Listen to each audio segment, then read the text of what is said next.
의 온유함으로 그 행함을 보일지니라. 아멘. 온유함으로 강해지는 삶이라는 제목으로 잠깐 말씀을 나누기를 원합니다. 우리 가까이 계신 분들과 또 한번 인사했으면 좋겠습니다. 함께 예배하게 돼서 진짜 영광입니다.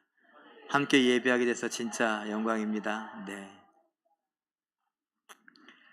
예.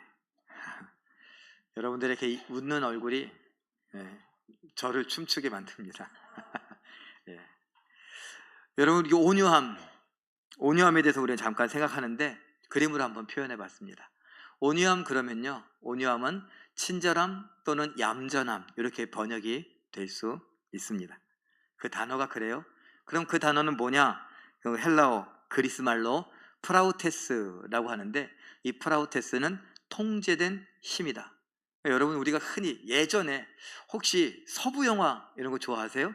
인디언, 아파치 이렇게 나오고, 서부 개척 시대에 막 이렇게 카우보이 나와서 이렇게 막 그고 총 쏘고 이런 거.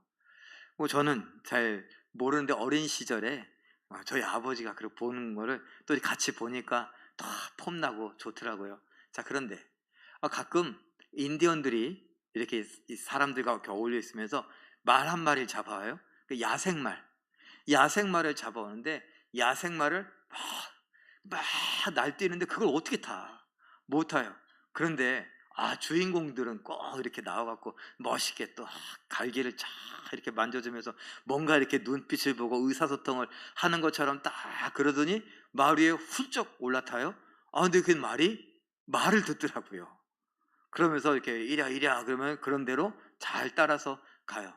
그 다음엔 그 사람 말이 되죠. 그 사람이 계속 그 말을 잘 훈련을 시킵니다. 자, 그러면요, 여러분, 그 말은요, 원래는 무슨 말이었어요? 들판에 뛰어다니는 야생말이었어요. 근데 그 야생말이 지금 길들여집니다. 근데 길들여졌다고 해서 그 말이 그 야생의 그 힘을 다 잃어버린 거예요? 아니요, 똑같은 말이에요. 근데 이제는 어떻게 해요? 그 힘을 통제하죠. 자기가 막 떨쳐버리고 싶고 막 날뛰고 싶은데 그 힘을 자기 스스로가 통제해요. 그 야생말을 길들여서 이제 말로 조련하고, 그 말을 보고서 뭐라 그러냐? 길들여져 통제된 힘이다. 거기에서 오늘 이 온유함이라는 것이 왔습니다. 그런 거예요. 힘은 있는데 힘 없는 사람이 그냥 기죽어서 이러고 다니는 이거를 온유함이라 그러지 않아요. 우리 임영훈 장로님 옛날에 한임 하셨죠? 소도 한 마리 때려잡 그런 적은 없어요? 딱 봐도 소 한 마리하고 싸워도 이기실 것 같아요. 우리 안대현 장로님, 소가 더 커요? 장로님이 더 커요?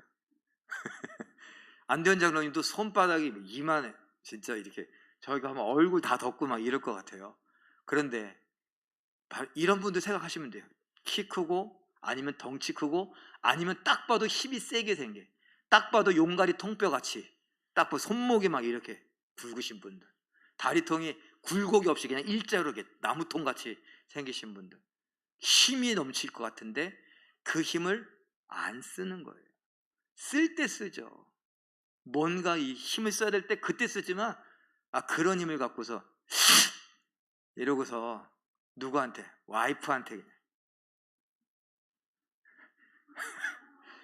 그런 의미에서 제가 어제 보니까 최정희 집사님이 카우보이야. 야생말 같은 우리 안대현 장로님을 잘 조련하셔갖고 사주세요. 그러니까 사고. 제일 꽤 큰 손이에요. 바자회 때 보니까 얼마나 많이 사주시는지. 자, 여러분, 그런 거예요. 힘이 있지만 그 힘을 부드럽게 통제하면서 부드럽게 쓰는, 이게 온유함이라는 거예요. 여러분, 온유한 사람 성경에 두 사람 나와요. 퀴즈, 누굴까요? 여러분 잘 알만한 사람인데, 온유한 그 온유함이 소문났어요. 지면에. 누굴 두고 한 말이에요? 예? 모세. 예, 모세가 그랬어요. 또 한 사람, 유명한 사람 있는데, 예수님. 그림으로 표현해 봤어요. 구약과 신약의 대표적인 분들이죠. 그리고 이 두 분에게만 온유하다라는 말이 적용됐어요. 여러분, 모세가 힘이 없어요? 모세는요, 하나님의 능력의 지팡이를 갖고 있어요. 모세한테 함부로 하는 사람이 없었어요. 만약에 함부로 했다가 어떻게 돼요? 심한 경우에는 문둥병에 걸리고 더 심한 경우에는 땅이 갈라져서 그들을 집어삼켜버려요. 고라다손 얘기하시죠?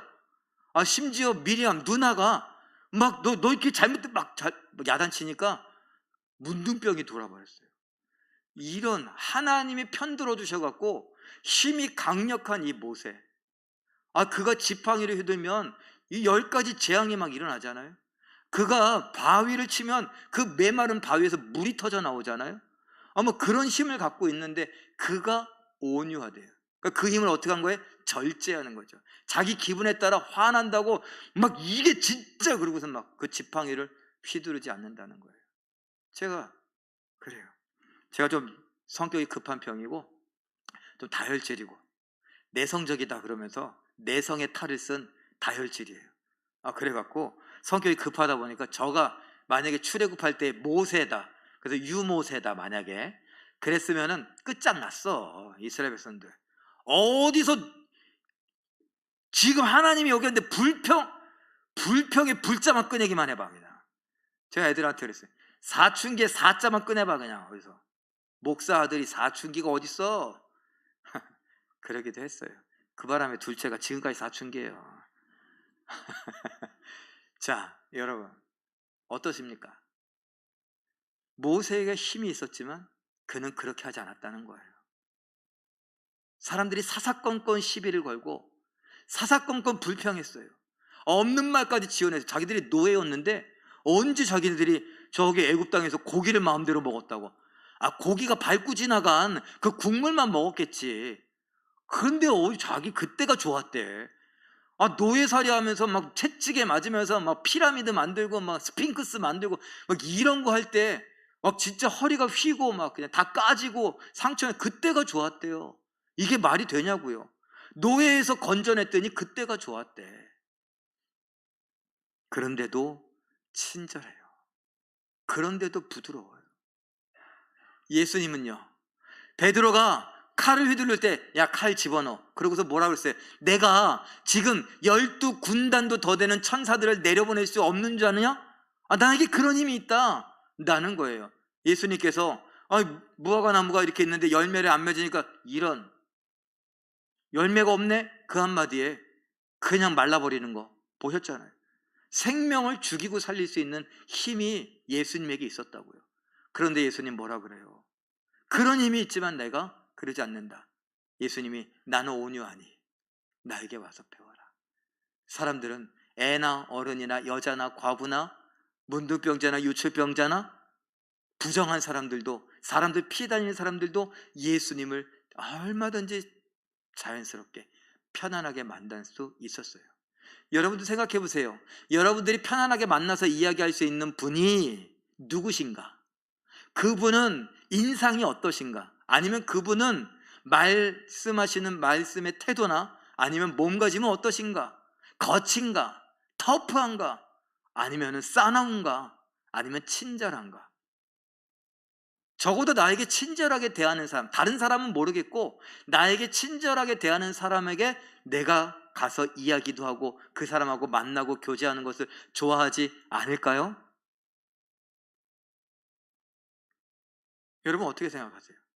제가 지금도 좋아한다고, 지금도 존경한다고 그러는 우리 목사님 한 분이 계세요. 명지대학교 교회 유병우 목사님 은퇴하셨는데 그 목사님 제가 뵐 때마다 너무 좋아요.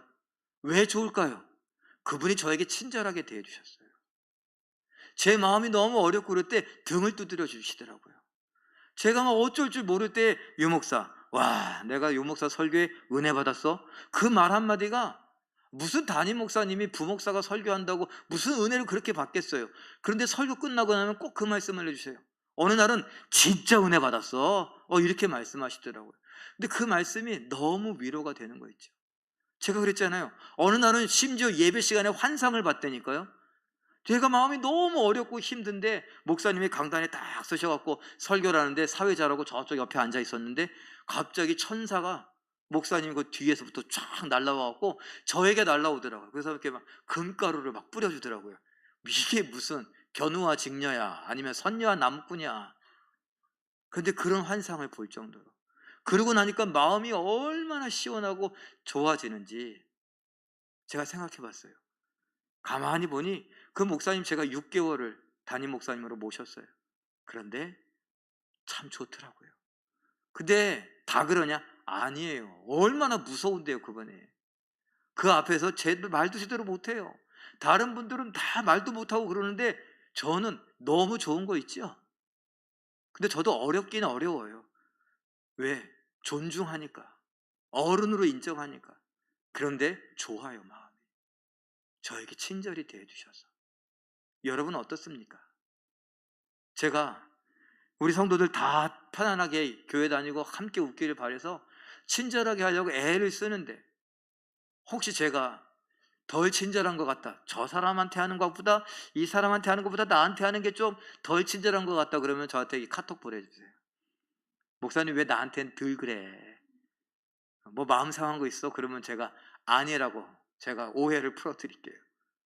친절하게 대해야 오죠. 오늘도 우리 교회 몇 번 안 나온 친구가 있어요. 이름이 김재율이라고 있어요. 3살? 4살 됐어요? 언제 4살 됐네. 재율이가 딱 오더니 제 방에 가고 싶대요. 뭐 지가 뭔데 제 방에 와요? 근데 제가 친절하게 대해서 재율이 왔어? 재율아 반가워. 그러니까 저하고 앉아서 고래밥 한 주먹 먹고 갔어요. 여러분은 어떠십니까? 여러분이 갖고 있는 힘, 여러분이 갖고 있는 지혜, 지식, 경험, 능력 이런 것들을 잘난 척하는 데 쓰십니까? 아니면 다른 사람, 그것을 통제한 가운데 다른 사람에게 부드럽고 친절하게 대하는 데 쓰십니까? 오늘 그 온유함의 특징을 좀 살펴보면서 우리가 좀 그 온유함을 우리 걸로 좀 만들어가고 예수님의 그 온유함을 닮아갔으면 좋겠습니다. 첫 번째 특징은 뭐냐? 요구를 하지 않고 존중을 한다는 것이에요. 빌립보서 2장 4절 현대어 성경 번역을 한번 읽어보죠. 시작. 자기 이익만을 추구하지 말고 남에게도 눈을 돌려 그들이 하는 일에 관심을 가지십시오. 예를 들면 여러분 어떻습니까? 식당에 갔어요. 식당에 가면 누가 왕이에요? 손님이 왕이에요. 그렇죠? 언제부턴지 손님이 왕이 됐어요. 그래서 우리는 기분 나쁘면 어디 가요? 식당 가. 왜요? 스트레스 풀러 먹기도 하고 내가 왕 대접 받으려고. 근데 성도들은 그러면 안 돼요. 무슨 왕이에요? 예수님은 섬기러 오셨는데 내가 내 돈 내고 밥 먹는데 여러분 그 여러분 돈이에요? 예수님이 주신 거예요. 맡겨주신 거라고요. 그러니 내 돈 내고 내가 먹으니까 내가 마음대로 요구하고 막 그래도 된다 이런 생각은 버리시고 일하시는 분들을 한번 살펴보세요. 그 사람들은 일하고선 돈 버는 거 일하고 돈 벌어요. 근데 여러분 같으면 그 일 하겠습니까? 그 일이 얼마나 힘든지 아시지 않습니까? 왜 거기까지 와서 이런 서빙을 해야 되고 뭐 즐거운 마음으로 하고 아르바이트를 하고도 하죠. 그러나 굳이 그 일을 해야만 되는 사연도 있고 사정도 있지 않겠습니까? 식당 저 너머에서 안쪽에서 설거지 하시는 분들은 얼마나 힘들겠습니까? 한번 생각해 본다면 오늘 뭐라고 합니까? 관심을 가지라. 온유하다는 건 다른 사람을 관심을 갖고 다른 사람을 살펴주는데 존중하는 거예요. 그래서 서빙을 하고 누가 이렇게 음식을 가져다 줬으면 감사합니다, 잘 먹겠습니다. 여러분 그분이 그렇지만 우리가 예수 믿는 사람으로서 다른 사람들은 돈을 냈기 때문에 내가 왕이다, 내가 대접받고 내가 요구하는 게 당연하다라고 할지 몰라도 우리는 예수 믿는 이상 온유함을 배워가는 이상 그렇지 말자는 거예요. 그래서 고맙다고. 여러분 우리나라 팁 문화가 별로 발달하지 않았지만 여러분께서 고깃집에 가면 팁 주기도 하잖아요. 일반 식당에서도 혹시나 이렇게 되면 1,000원짜리 한 장이라도 잘 먹었다고 이렇게 잘 섬겨줘서 고맙다고 그렇게 말하면 그분이 얼마나 마음이 따뜻할까요? 여러분이 앉았던 그 자리에 예수의 향기가 나지 않을까요? 제가 하지 말라고 하는데도 하는 게 있어요. 식당에서 그릇 정리하는 거. 물론 싫어하시는 분도 있어요. 여기서 일하시는 분들 중에 싫어하시는 분도 있어요. 그렇지만 대부분 좋아하시더라고요. 고마워하시더라고요. 특별히 바쁜데. 그래서 제가 먹고 어느 때는 설거지도 해. 앉아서 어떻게 설거지하냐고요? 제가 마시던 물이 좀 남았으면 그릇에 이렇게 좀 덜어서 그 그릇 헹궈갖고 옆에 것도 헹구고 국그릇에다가 다 모아갖고 이렇게 놓고 싹 정리해주면은 아이고 이렇게까지 해놨냐고 고맙다고. 그래요. 아니요, 제가 잘 먹었습니다. 감사합니다. 제가 감동받은 얘기 하나 할까요? 저희 아버지하고 식사할 때 저희 아버지가 야, 내또 뭘 그냥 그런 것까지 하냐고 그러셨어요. 그래서 제가 그래도 예수 믿는 사람이 이런 거 해야죠. 그랬더니 며칠 전에 밥 먹는데 저희 아버지가 이렇게 정리하고 있더라고요. 처음 봤어. 그래서 제가 감동받았어요. 와, 제가 했던 말을 아들이지만 했던 말을 그래? 아마 생각을 하셨던 것 같아요. 그날만 그러셨을까? 자, 다음에 한번 유심히 봐야 될 것 같아요. 어쨌건 여러분 그래요. 우리가 정말 요구하는 데 익숙한데 요구하는 것보다 우리가 존중해주고 살펴주는 데 익숙한 우리가 되기를 바랍니다. 자, 두 번째로는 우리가 온유함의 특징은 판단하지 않고 은혜를 베푼다는 거예요. 그게 뭐냐? 우리 갈라디아서 6장 1절 말씀 현대어 성경은 이렇게 번역합니다. 읽어보죠. 시작. 사랑하는 형제들이여, 만일 어떤 그리스도인이 죄에 빠져 있거든 성령을 따라 사는 여러분이 부드럽고 겸손한 마음으로 그를 도와 바른 길로 돌아오게 하십시오. 여러분, 사실 야 그거 잘못된 거야 이거 말하는 게 너무나 쉬워요. 아유 저 사람 저거 아유 목사라고 저렇게 말은 저렇게 해도 저거 아이고 딱 걸렸어, 이런 건 너무나 좋아요. 쉬워요. 빨라요. 그리고 여러분 보세요. 우리나라 요즘에 정치판이야. 뉴스 나오면 정치 얘기가 대부분인데 뭘 그렇게 다 잘났어.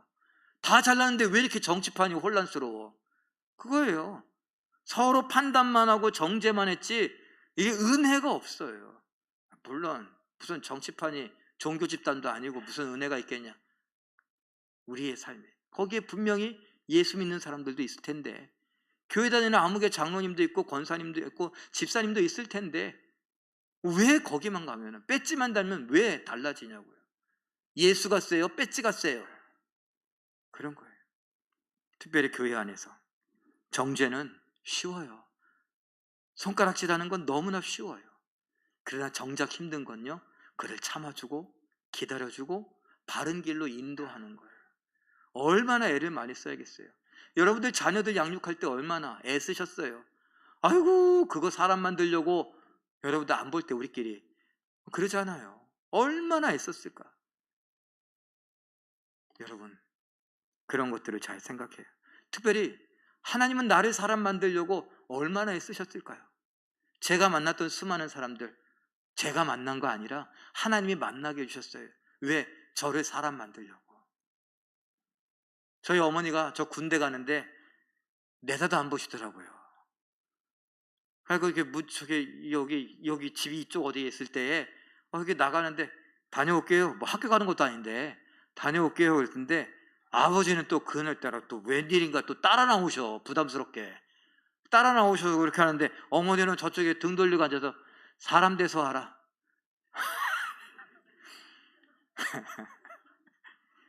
제가 무슨 저기 아까 말한 그 야생마인가? 사람이 되라고. 내가 원숭인가? 사람이 되라고. 그래요. 그리고 아버지가 뒤에 덧붙이시더라고요. 가서 뭐든지 배워라. 그래갖고 저 배우려고 얼마나 애썼는지 몰라요. 하다못해 톱질도 배우고 망치질도 배우고 도끼질도 배우고 끈 묶는 것도 배우고 사람 살리는 것도 배우고 그래서 조교했잖아요. 그런데 여러분 그렇게 사람 된다는 거, 저를 사람 만들려고 하나님이 신병교육대에서부터 조교를 만드시더니 조교를 하면서 수많은 훈련병들을 만나게 하시고, 교회에 제가 여기가 9번째 교회라고 했잖아요. 그 교회들 제가 왜 나는 큰 교회를 보냈을까? 별거 없어요. 큰 교회 뭐 별거 없어. 그런데 뭐가 있냐? 사람이 많아. 사람 많은 사람들 만나면서 별의별 사람 다 만나고 겪는데 제가 그 사람들을 이해하는 게 아니라 그 사람들이 저의 모난 부분을 깎아준 거더라고요. 여러분은 복 받으셨어요. 하나님이 그렇게 애지중지해 갖고 애를 쓰고 사람 만든 유광진을 담임 목사로 여러분들과 함께 신앙생활을 하게 됐으니까요. 내가 받은 은혜가 얼마나 큰가를 알아야 다른 사람들의 잘못이나 실수나 이것에 대하여서 판단과 정죄가 아닌 은혜를 베풀 수 있어요. 그런 우리가 되시기를 바랍니다. 우리 모두 다 하나님의 놀라운 은혜와 사랑을 받았으니까요. 세 번째로, 핑계대지 않고 배웁니다. 이게 무슨 말이냐? 야고보서 1장 19절 현대어 번역성경입니다. 읽어보죠. 시작. 사랑하는 형제들이여, 말은 적게 하고 듣기를 즐겨하며 화는 잘 내지 않는 것이 가장 좋은 일이라는 것을 잊지 마십시오. 아까 지적하고 판단하지 말라 그랬는데 누군가가 나를 지적하고 판단했어요. 그 요즘에는 어떻게 해요? 핑계가 너무나 많아요. 내가 그럴 수밖에 없었던 이유 100가지를 말할 수 있어요. 어쩔 수 없다는 거예요. 내가 예수를 믿었지만 예수를 닮아갈 수 없었던 환경적인 요인, 내가 거칠 수밖에 없었던 이인, 내가 말을 거칠게 하거나 내가 행동을 거칠 수밖에 없었던 그런 어린 시절부터 지금까지의 그 환경적인 요인을 우리는 다 꽂고서 기억하고서 핑계거리로 이야기를 할 수 있단 말이에요. 자기 방어예요. 뭐예요? 하나님께서 이 광진아 이러지 마, 그때 권투하듯이 막는 거예요. 가드 올리고 이렇게 맞고 그래서 건드려 봐라, 내가 어디에 먹히나. 하나님께서 하나님의 말씀은 살아 운동력이 있어서 좌우의 날선 검보다도 예리하여 영과 혼과 관절과 골수를 찔러 쪼개는데 그 찔르지 못하게, 쪼개지 못하게 다 막는 거예요. 여기도 막고 여기도 막고 어딜 찔러 어디를 막 이러고 있는 거예요. 핑계 대는 거예요. 계속 이유를 말하는 거예요. 오히려 듣고 배우는 거, 듣고 배우는 거. 나이 들어갈수록 배우는 거 어렵습니다. 근데 여러분, 나이 들어가는 자연스러운 그런 것을 하나님이 못 이길까요? 성령이 못 이길까요? 나이 들어가면서도 나보다 나이 어린 사람들한테 배울 게 있으면 얼마든지 배울 수 있잖아요. 여러분 하다못해 스마트폰 이거 어떻게 하냐고 배우잖아요. 필요한 건 배우면서 왜 젊은 사람들이 하는 이런 저런 믿음의 이야기들은 왜 귀담아 듣지 않아요? 왜 무시해요? 기까짓 게 뭔데 왜 그래요? 스마트폰은 몰라서 물어보면서 왜 신앙생활은 내가 잘한다 이거예요? 아니잖아요. 우리 배워야 돼요. 저는 교육자들한테도 그래요. 책 좀 읽고 좀 배우라고. 학교도 다닐 수 있으면 다니고 아니면 어떻게든지 좀 배우라고. 그런데 신기한 건요, 신대원 3년 그거 공부 잘한 것도 아니야. 그거 갖고서 30년 40년을 울고 먹는다니까요. 막 속이 터지고 답답해요. 어떻게 그럴 수가 있느냐. 애들 가르친다고 청년들 가르치고 학생들 가르친다 그러면서 학생들에 관련된 책도 안 읽어보고 청년들에 관련된 책도 안 읽어보고 어떻게 하면 청년들을 더 잘 이해하고 어떻게 하면 학생들과 녹아들 수 있고 사춘기를 어떻게 상담할 수 있고 이런 거 책도 하나 안 읽어보고 무슨 청소년부 사역자라고 전문가라고 어떻게 그럴 수 있냐고요. 우리 장로님들 책 많이 읽으셔야 합니다. 성경책을 제일 많이 읽어야 되고, 그리고 시대에 일어나는 여러 가지 일들, 사람에 관한 일들 읽으셔야 합니다. 자기계발서 그런 거 말고요. 어떻게 지금 이제 연세 드신 분들이 우리 교회도 점점 연세 드신 분들이 많아져 가는데 노화와 관련해서 어떻게 하면 나이를 멋있게 늙어갈 수 있을까, 나이를 들을 수 있을까. 아니, 나이 들에 대한 그런 것들도 읽고 인문학적인 것들도 책을 읽어야 우리 권사님들이 왜 이런가, 우리 집사님들이 왜 이런가 이런 것들을 이해하고 보듬어주고 들을 수도 있죠. 권사님들 포기하지 말고 책 좀 읽으세요. 나같이 눈이 침침해서 안 돼 그러지 말고 좀 책 좀 읽으셔요. 책 읽는 게 힘들면 요새는 책 읽어주는 것도 있어. 제가 책 읽어드리는 서비스도 할까? 책 좀 읽어요, 같이. 그 말은요, 배우자는 거예요. 안 배우면 머리에 하얀색이 많아집니다. 그게 뭐예요? 치매가 많아져 생겨요. 계속 배워야 돼요. 특별히 성령에 대해서, 성경에 대해서, 예수님에 대해서 끊임없이 배우며 생각하며 어떻게 이렇게 실천할 수 있을까? 어떻게 예수님을 닮을 수 있을까? 더 노력할 수 있는 우리가 되기를 바랍니다. 야고보서 3장 16절 17절 읽어볼까요? 시작. 질투나 이기적인 욕심이 들끓는 곳은 무질서하고 온갖 악한 것들이 범람합니다. 그러나 하늘에서 오는 지혜는 순결하고 온유함으로 가득 차 있습니다. 그리고 평화를 사랑하고 예의가 바릅니다. 남의 의견을 존중하고 남에게 기꺼이 양보합니다.